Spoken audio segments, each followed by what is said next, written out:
For decades, Rowan Atkinson has made audiences around the world laugh without needing to say a word. Yet the man behind Mr. Bean, Edmund Blackadder, and Johnny English has spent much of his career wrestling with a childhood speech impediment, crushing bouts of self-doubt, and the exhausting emotional weight of playing characters who brought joy to everyone but himself. Rowan Sebastian Atkinson was born on January 6, 1955, in Consett, a small town in County Durham, England.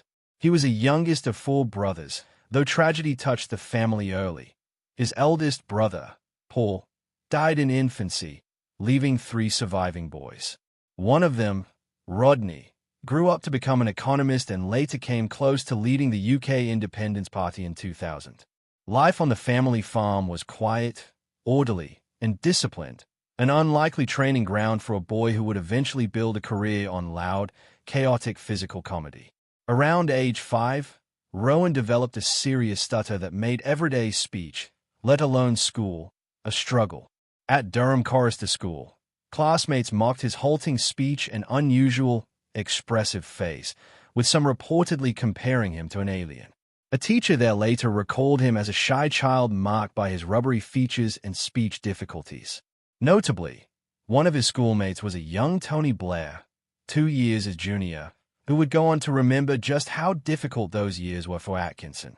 Then something curious happened.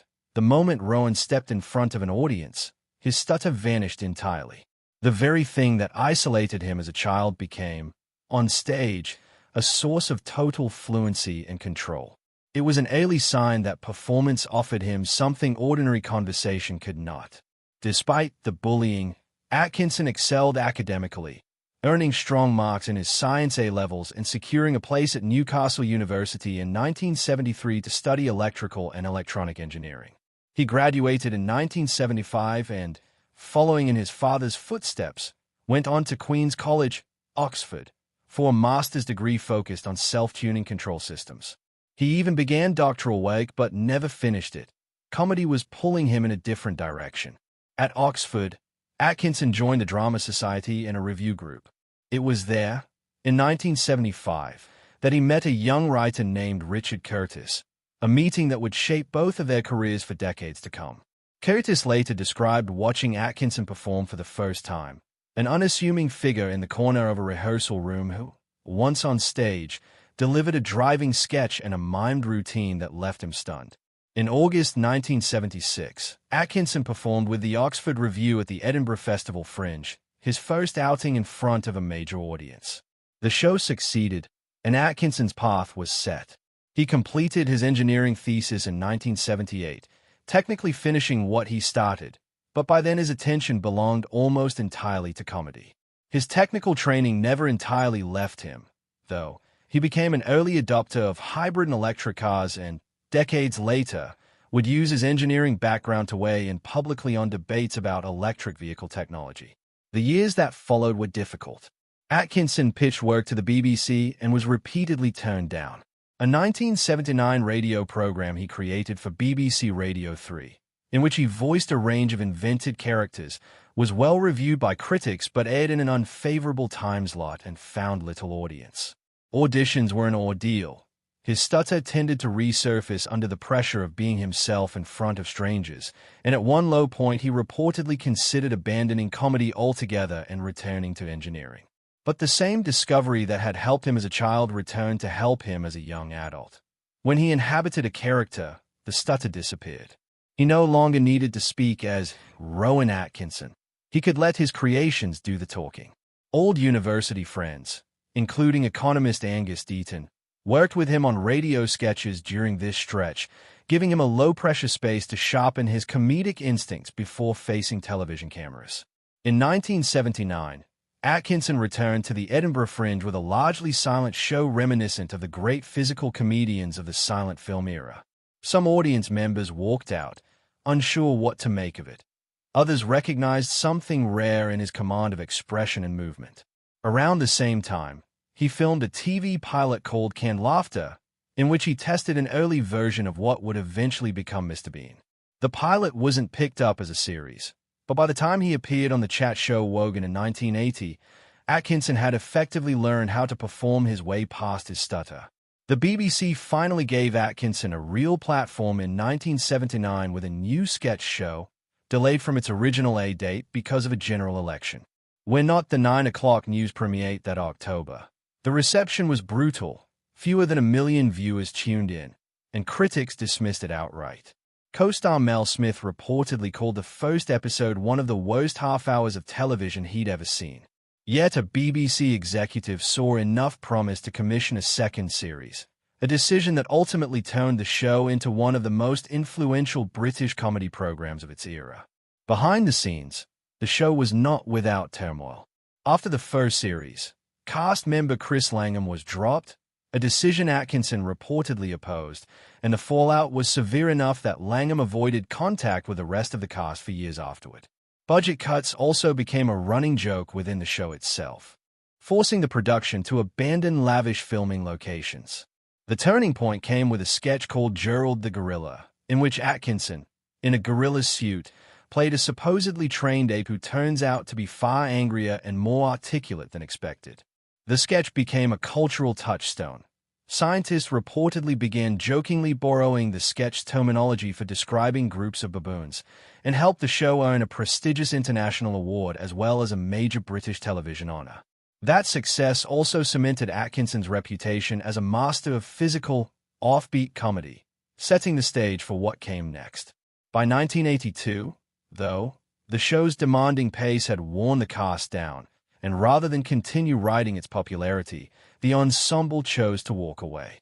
Pamela Stephenson headed to Hollywood. Smith and Griff Rhys-Jones launched their own series, and Atkinson moved straight into a new, far riskier project.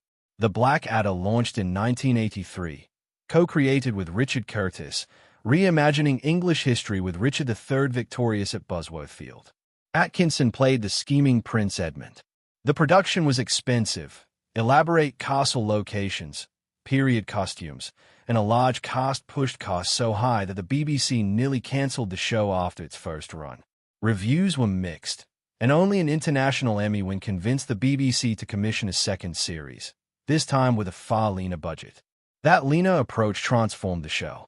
Blackadder 2, which arrived in 1986 with Ben Elton joining as co-writer, ditched grand sets in favor of sharper writing and tighter character work, elevating Miranda Richardson's Queenie and pairing Atkinson's now cunningly sarcastic Edmund with Tony Robinson's dim-witted Baldric.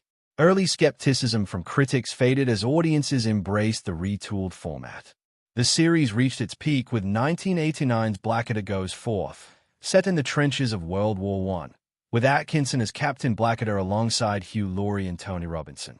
Balancing comedy with the grim futility of war was a delicate task, but the show pulled it off, winning a major British Comedy Award and later being ranked among the greatest British television programs ever made in critical polls. Its final scene, the cast walking into no man's land in slow motion, remains one of British television's most quietly devastating endings.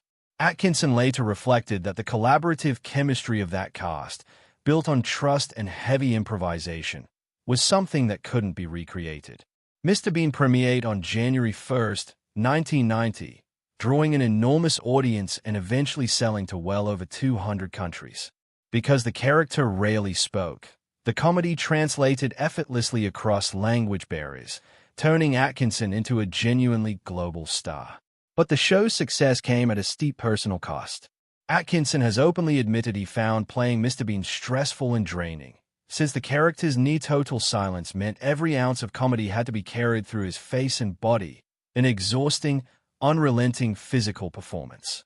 The 1997 film Bean was a massive box office success internationally, and Atkinson later sought a way to keep the character alive without the physical toll, an animated series that let him voice Mr. Bean rather than physically perform him.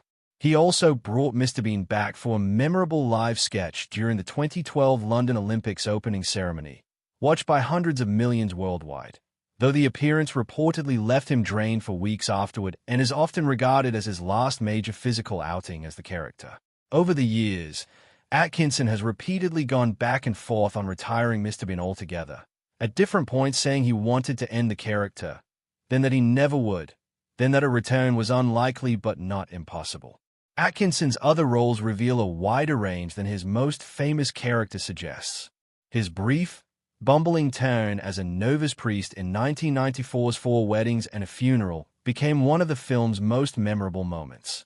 In 2003, he launched the Johnny English spy comedy franchise, which spawned 2 sequels and drew on his engineering background for its later, more tech-focused installment. He also voiced Zazu in Disney's The Lion King in 1994, a role he initially didn't want, but which became part of one of the highest-grossing animated films of its time, though he chose not to return for the 2019 remake. Not every venture succeeded. 2005's Keeping Mum underperformed, prompting Atkinson to step back from film for a couple of years before returning with Johnny English Reborn.